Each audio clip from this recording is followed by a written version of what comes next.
Hello, welcome to episode 2. There's our blanket, excellent. An asymmetrical twin. Dropping and sinking up. Notice how the... So just notice. Joining us for the second episode of next week. Namaste.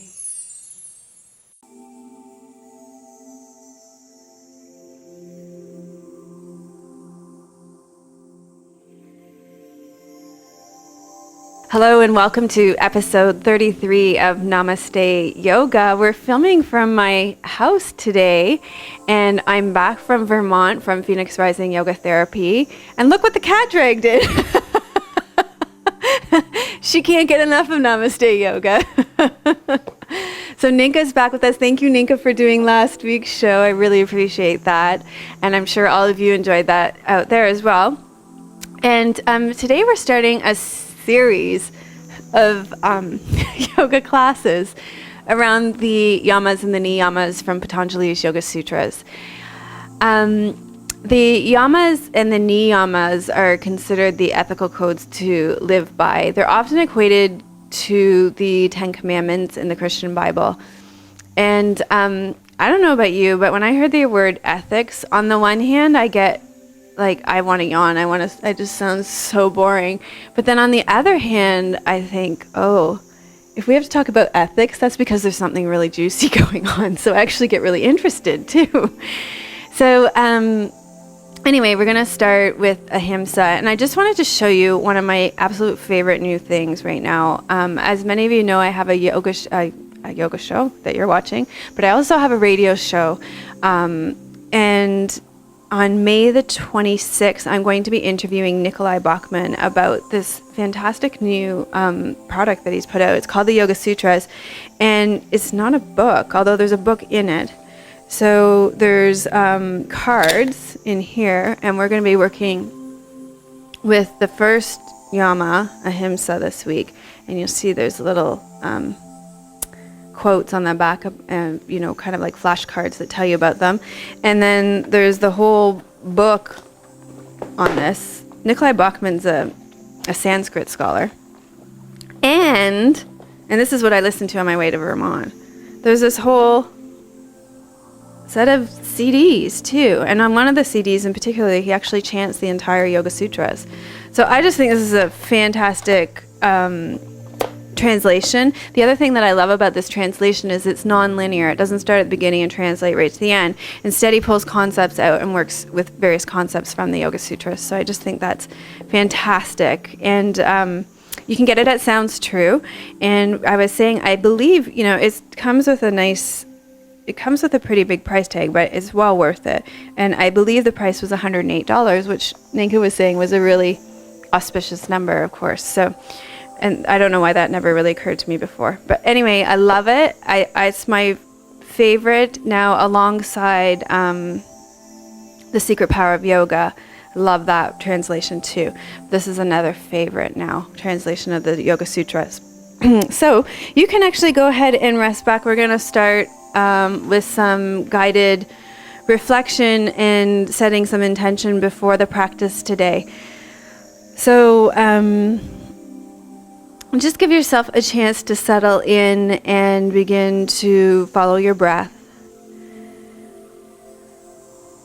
and feel your body resting against the ground so that you start to tune in to what it's like to be present in this moment, letting go of the to-do list and what's going to come after and what happened before.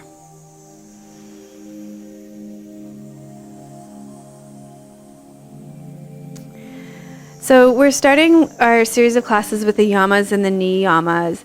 And the Yamas are ethical guidelines that we use to get along with other people. And I think oftentimes, especially here in the West, we measure our yoga by how well we can do our asanas on the mat. But really, the rubber hits the road when we go out into relationship in the world. And I just love the Ram Dass quote when he says, if you think you're enlightened, then go spend a week with your family. Because it really is in relationship that you discover how far you've come with your spiritual practice. So we're going to start to work with the social observances, the yamas, and we're starting with Ahimsa. And Ahimsa gets translated as nonviolence. And what I love about Ahimsa is that's really easy to remember. Is that it's the most important yama. It's the yama that trumps all other yamas. So if you have a question as to whether you should be dealing with a situation using nonviolence, or if not stealing is more important, or if truthfulness is more important, or non-hoarding is more important, you know what? Ahimsa trumps them all every time. And all the other yamas and niyamas are supposed to be practiced alongside Ahimsa. So I'm going to explain to you the kind of 3 ways that we can cultivate Ahimsa in our lives. And I want you to just notice how it lands in your body, where you feel it in your body, and what resonates with you the most, or maybe what makes your ears stand up a little bit and think, oh, that's maybe something I'm working on in my life right now. So the first way we can cultivate Ahimsa is through our physical body, and particularly on the yoga mat. That's a great way to practice it. So in terms of honoring our body, going into the poses in a way that is right for us, and doing our yoga, our physical yoga, in a way that is non-injurious. As you move out into the world, that translates into your actions in the world.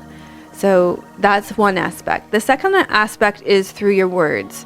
So is the way that you're communicating with other people nonviolent? Is it compassionate and kind?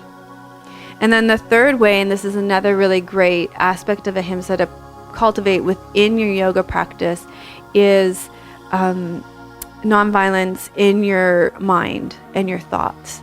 So that means the sort of ongoing inner dialogue that's kind of judgmental and critical, that just doesn't let up with its harshness. You know, we can start to cultivate that and clean that up a little bit. So just notice for you right now which one resonates for you the most, in terms of what would be best to work with on the mat here, because we're going to reset our intention at the end of the class as well. So would it be best for you to put your intention and focus around cultivating Ahimsa towards your physical body, or for you would it be better to set an intention around cultivating Ahimsa in your mind? So once you've set an intention, we're going to move right into a breath called square breath. And square